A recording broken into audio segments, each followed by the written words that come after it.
Hello students, ఈ economy PYQ ఒకసారి చూడండి. With reference to the Indian economy, consider the following statements. If the inflation is too high, RBI is likely to buy government securities. Inflation ఎక్కువగా ఉందనుకోండి, అప్పుడు inflation RBI ఏం చేస్తుంది? Control చేయడానికి try చేస్తుంది. కంట్రోల్ చేయాలంటే ఏం చేయాలి?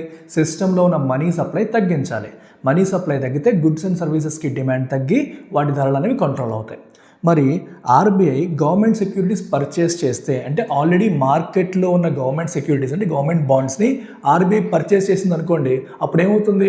ఆర్బీఐ దగ్గర ఉన్న క్యాష్ ఇండియన్ రూపీస్ అనేవి మార్కెట్లోకి వెళ్తాయి, సిస్టంలోకి వెళ్తాయి. సో దీనివల్ల సిస్టంలో మనీ సప్లై ఏమవుతుంది? పెరిగిపోతుంది. మరి మనీ సప్లై పెరిగితే ఇన్ఫ్లేషన్ కంట్రోల్ అవుతుందా? నో, ఇన్ఫ్లేషన్ ఇంకా పెరిగిపోయే ఛాన్స్ ఉంటుంది. సో ఇది డెఫినెట్లీ ఏ రాంగ్ స్టేట్మెంట్, ఇది తప్పు. Which of the above are correct అడిగాడు, ఇది రాంగ్ స్టేట్మెంట్. ఇది 2022 అడిగిన క్వశ్చన్ అమ్మా. నెక్స్ట్ చూడండి. If the rupee is rapidly depreciating, RBI is likely to sell dollars in the market. Rupee depreciate అయిపోతుందంటే rupee యొక్క విలువ డాలర్తో పోలిస్తే తగ్గిపోతుంది అనుకోండి, అప్పుడు మనం ఏం చేయాలి? ఆర్బీఐ ఏం చేస్తుంది? రూపీని సపోర్ట్ చేయడానికి ట్రై చేయాలి. సో రూపీని సపోర్ట్ చేయాలంటే ఎయిదర్ డాలర్ని వీకెన్ చేయాలి లేదా రూపీని స్ట్రెంగ్తెన్ చేయాలి. సో ఆర్బీఐ ఇక్కడ ఏం రాశారు? ఆర్బీఐ డాలర్స్ అమ్ముతుంది అన్నారు. డాలర్స్ అమ్మితే సిస్టంలో డాలర్ యొక్క సప్లై పెరిగి డాలర్ వీకెన్ అవుతుంది. లేదా డాలర్ అమ్ముతోందంటే అర్థం ఏంటి? ఆర్బీఐ రూపీస్ కొంటోంది అని. రూపీస్ కొంటోంది అంటే రూపీకి డిమాండ్ క్రియేట్ అవుతుంది. రూపీకి డిమాండ్ క్రియేట్ అవ్వడం వల్ల రూపీ వాల్యూ ఎప్రిషియేట్ అవుతుంది, అంటే డిప్రిషియేషన్ అనేది తగ్గుతుంది. రూపీకి డిమాండ్ క్రియేట్ అయ్యి రూపీ బలం పెరుగుతుంది. సో ఈ స్టేట్మెంట్ కరెక్ట్.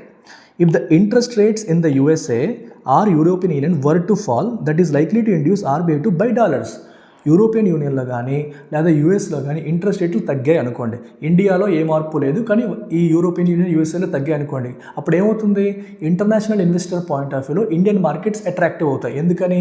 ఇండియాలో వడ్డీలు ఎక్కువ వస్తున్నాయి compare to US or European union. So అప్పుడు ఇంటర్నేషనల్ ఇన్వెస్టర్స్ ఏం చేస్తారు?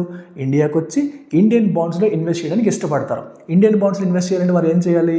వాళ్ళ దగ్గర ఉన్న డాలర్స్ ఆర్బీఐకి అమ్మాలి, ఆర్బీఐ దగ్గర రూపీస్ కొనుక్కోవాలి. సో ఆ ప్రాసెస్లో మరి ఆర్బీఐ ఏం చేస్తుంది? వాళ్ళ దగ్గర ఉన్న డాలర్స్ కొంటుంది.